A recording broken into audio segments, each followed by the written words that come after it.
Iremos então para o último bloco sobre indulto e comutação.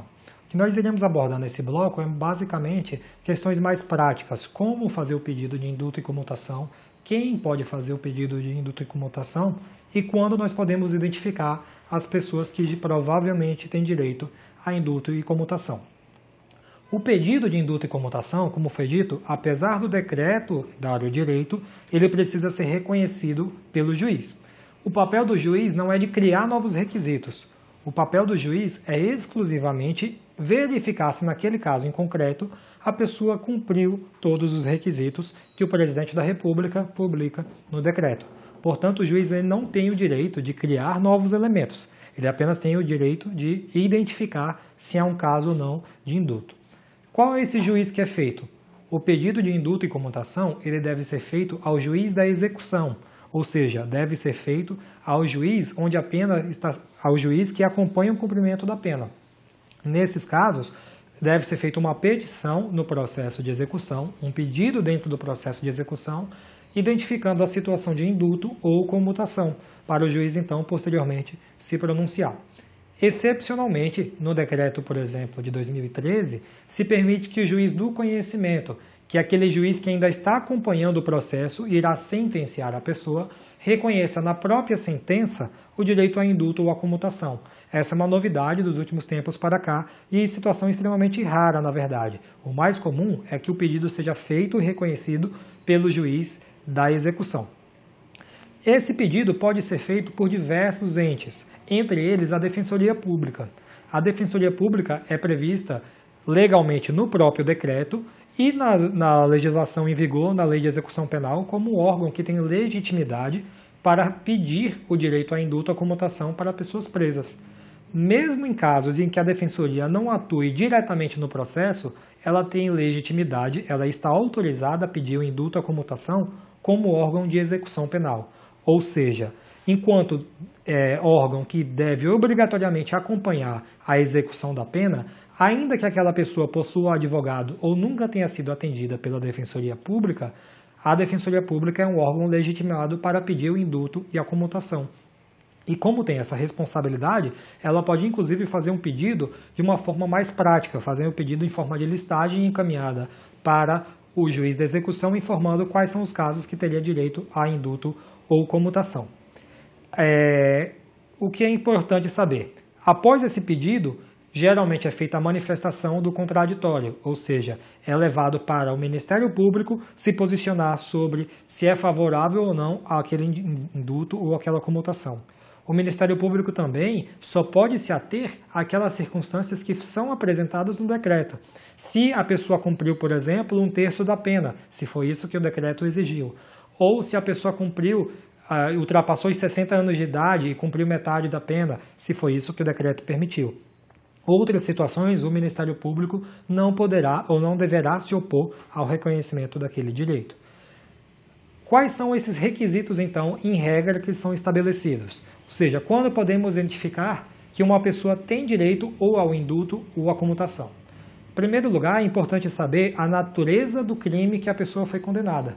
Se tratar de um delito hediondo, como foi dito antes, ainda que um delito hediondo que incida sobre ele a progressão com o sexto, não será possível o indulto à comutação.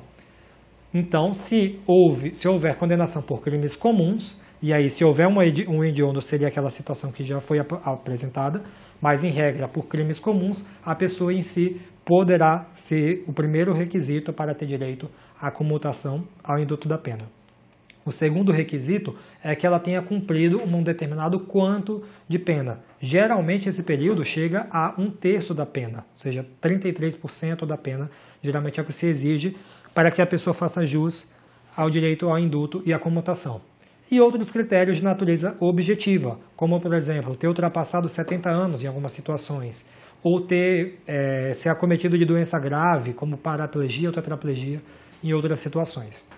Esses são os critérios de natureza objetiva, como é dito.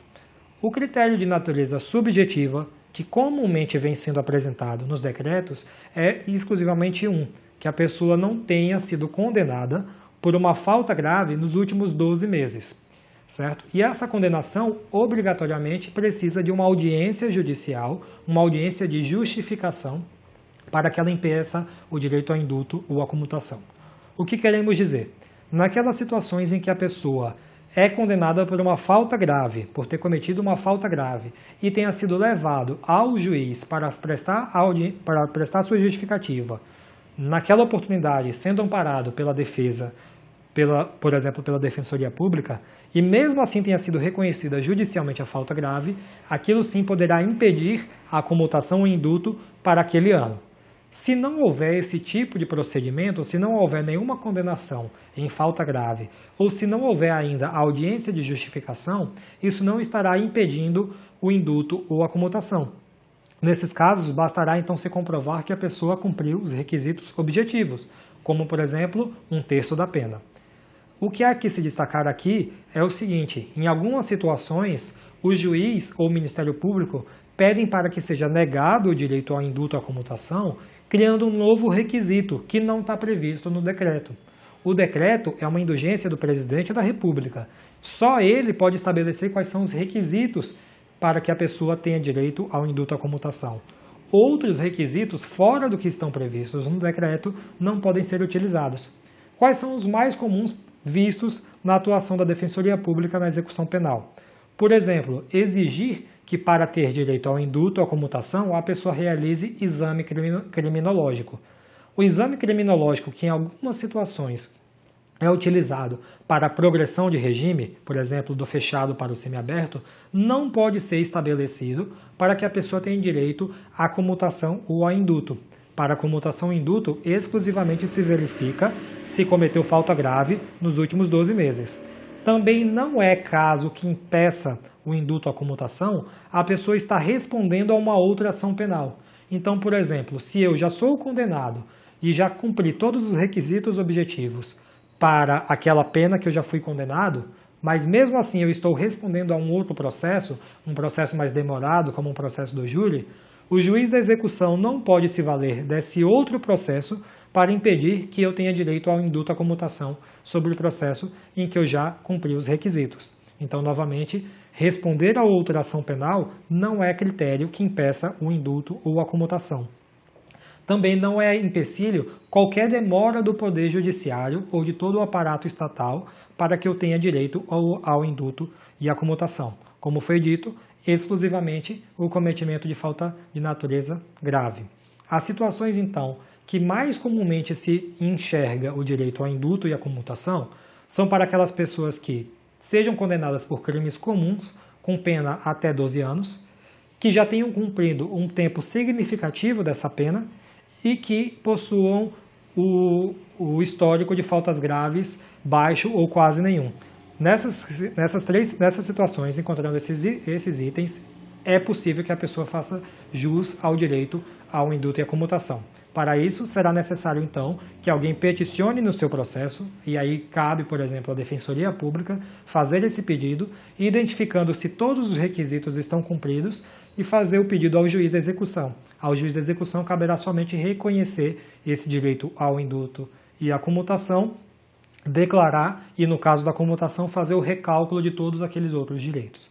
Ok? Por fim, nós iremos colocar o que seria o direito à comutação em cascata. A comutação, como nós dissemos, é um indulto parcial. Com a comutação, você consegue diminuir uma parte da sua pena. O que seria a comutação em cascata? A comutação em cascata é quando a pessoa tem direito à comutação desde um decreto mais antigo e nunca foi verificado. Se, por exemplo, a pessoa em 2011 faz jus à comutação, mas nunca foi declarado, é necessário que se peça ao juiz para que reconheça a comutação da pena, de acordo com o decreto de 2011. Por consequência, se a pena da pessoa continuar sendo a mesma, todos os anos seguintes ela terá direito à comutação. Por isso que a comutação em cascata, você conseguindo a comutação em um primeiro ano, necessariamente você terá direito à comutação nos outros anos, desde que você possua o histórico de faltas graves zerado. Por que isso acontece? Porque se a pessoa já cumpriu o requisito em um ano, no ano seguinte ela vai ter cumprido mais tempo de pena e a sua pena vai ser menor. Então, por óbvio, que se ela cumpriu mais tempo e a pena é menor, no ano seguinte ela também faz direito à comutação. E assim sucessivamente. Nos casos da comutação em cascata, são mais identificados quando a pessoa já cumpriu muito tempo da pena por crime comum, por exemplo, metade da pena por crime comum, e não tem condenação nenhuma por falta grave. Nessas situações, o defensor público, por exemplo, ele faz o pedido do reconhecimento da comutação, desde lá de trás, do ano de 2010, 2011, 12 e 13. Em diversas situações, isso pode gerar, inclusive, a progressão para o regime aberto ou a extinção da pena. Okay? Na oportunidade, era o que nós tínhamos para apresentar sobre indulto e comutação. Espero que tenhamos aprendido muita coisa. Obrigado.